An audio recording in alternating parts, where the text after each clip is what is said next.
चलिए आज दुनिया की सबसे आम चार्जिंग पोर्ट यानी यूएसबी की उस हैरानकुन कहानी से पर्दा उठाते हैं जो शायद बहुत कम लोग जानते हैं। यही वो कहानी है जो बताती है कि आखिर कभी फ़ोन तेज़ी से और कभी सुस्ती से चार्ज क्यों होता है। ये बात कभी न कभी जहन में ज़रूर आती है कि आखिर यूएसबी चार्जिंग में इतना फ़र्क क्यों होता है। कभी तो फ़ोन पलक झपकते ही चार्ज हो जाता है और कभी ऐसा लगता है जैसे पता नहीं कितनी देर लगेगी। तो इसकी वजह हैरानकुन तौर पर बहुत सादा सी है। दुनिया के सबसे मशहूर कनेक्टर के लिए चार्जिंग कभी इसका बुनियादी मकसद था ही नहीं, बल्कि ये तो बस एक इजाफी सहूलत के तौर पर शामिल कर दी गई थी। तो चलिए ज़रा माजी में चलते हैं 1996 में। जब यूएसबी 1.0 को मुतारिफ करवाया गया तो उसका असल काम कंप्यूटर से प्रिंटर्स और कीबोर्ड जैसी चीज़ों को आसानी से जोड़ना था। पावर देना वो तो बस एक छोटी सी इजाफी चीज़ थी जिसका मकसद डिवाइसेस को चार्ज करना तो बिल्कुल भी नहीं था। तो बस यहीं से सारे मसले की शुरुआत हुई। यूएसबी का जो डिज़ाइन था वही उसकी सबसे बड़ी कमज़ोरी बन गया।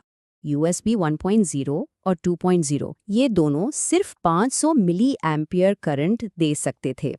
अब ये सुनने में शायद अजीब लगे, लेकिन आजकल के हिसाब से ये पावर ना होने के बराबर है। और इस कम पावर का रोज़मर्रा की ज़िंदगी में क्या असर था? एक तो ये कि चार्जिंग इतनी सुस्त होती थी कि बस पूछे मत। दूसरा, कभी-कभी तो फ़ोन चार्ज पर लगा होने के बावजूद इस्तेमाल के दौरान बैटरी कम हो जाती थी। और हाँ, एक खतरा ये भी था कि अगर एक साथ बहुत सी डिवाइसेस लगा दें तो कंप्यूटर का यूएसबी हब ओवरलोड होकर सिस्टम फेल भी हो सकता था। अच्छा, एक और टेक्निकल मसला भी था जिसे वोल्टेज ड्रॉप कहते हैं। इसको यूं समझें कि कंप्यूटर से पावर निकलती तो पूरे 5 वोल्ट थी, लेकिन केबल और कनेक्टर्स की अपनी एक मुज़ाहमत की वजह से रास्ते में उसकी ताकत कम हो जाती थी।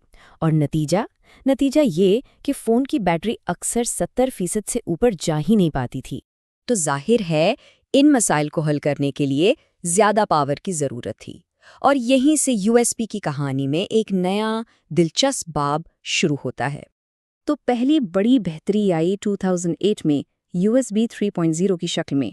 इसने करंट को 500 मिली एम्पियर से बढ़ाकर सीधा 900 मिली एम्पियर कर दिया, यानी तकरीबन डबल। लेकिन असल गेम चेंजर 2007 में आया, जब चार्जिंग के लिए नए उसूल बनाए गए। इन उसूलों ने डेडिकेटेड चार्जिंग पोर्ट या डीसीपी का तस्वुर पेश किया। ये एक ऐसी खास यूएसबी पोर्ट थी जो सिर्फ और सिर्फ चार्जिंग के लिए बनाई गई थी, डेटा ट्रांसफ़र के लिए नहीं। और इसका तरीका बहुत ही दिलचस्प और सादा था। इंजीनियर्स ने बस दरमियान वाली 2 डेटा पिन्स को आपस में जोड़ दिया।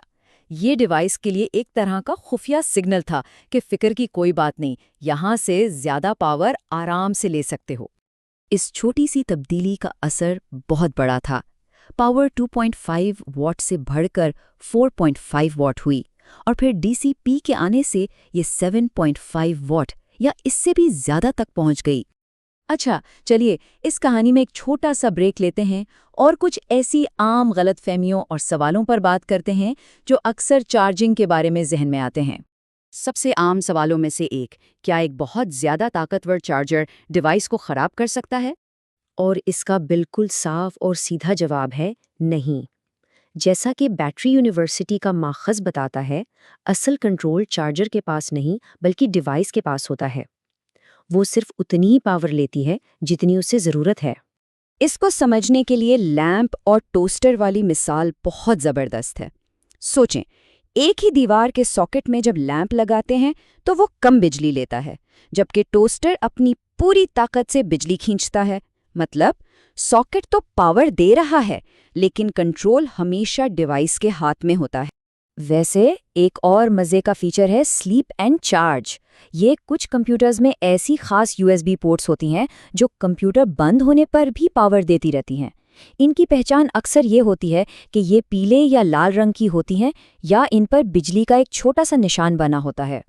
और अब हम आते हैं आज के दौर में, जहां यूएसबी-सी ने इन तमाम पुराने मसाइल का एक ही बार में हल पेश कर दिया है। पुराने यूएसबी और नई यूएसबी-सी में फ़र्क देखें तो ज़मीन आसमान का है। कहाँ सिर्फ 4 पिन्स और कहाँ पूरे 24। अब केबल को उल्टा सीधा लगाने का झंझट भी खत्म। और सबसे बड़ी बात, पावर में एक नाकाबिले यकीन इजाफा, 7.5 वॉट से सीधा 100 वॉट तक। USB-C सिर्फ ताकतवर नहीं है, ये अक्लमंद भी है। ये डिवाइस की ज़रूरत के मुताबिक अपनी पावर को खुद एडजस्ट कर सकता है, चाहे वो 15 वॉट्स हो, 60 वॉट्स हो या फिर पूरे 100 वॉट्स। इसका मतलब क्या है? इसका मतलब है एक इनकलाब। अब लैपटॉप्स, मॉनिटर्स और बहुत सी दूसरी बड़ी डिवाइसेस को चलाने के लिए अलग अलग चार्जर नहीं, बल्कि सिर्फ एक यूनिवर्सल केबल ही काफ़ी है। लेकिन कहते ना कि बड़ी ताकत के साथ एक नई जिम्मेदारी भी आती है। तो क्या इस बेपनाह पावर के साथ कोई नया खतरा भी जुड़ा है? जी हाँ, पुराने USB के बरक्स, जो कि एक सादा सिस्टम था, USB-C एक स्मार्ट सिस्टम है। अगर इसका चार्जर या केबल खराब हो तो वो एक गलत डिजिटल कमांड भेजकर डिवाइस को मुस्तकिल तौर पर नुकसान पहुंचा सकता है। तो इस पूरी कहानी से आखिर में 3 बातें याद रखने वाली हैं। पहली, USB एक डेटा पोर्ट के तौर पर शुरू हुआ और आज एक ताकतवर चार्जिंग स्टैंडर्ड बन चुका है। दूसरी, कंट्रोल हमेशा डिवाइस के पास होता है, चार्जर के पास नहीं। और तीसरी और सबसे अहम बात, USB-C की बेपनाह ताकत की वजह से हमेशा किसी भरोसे वाले ब्रांड का चार्जर और केबल ही इस्तेमाल करें।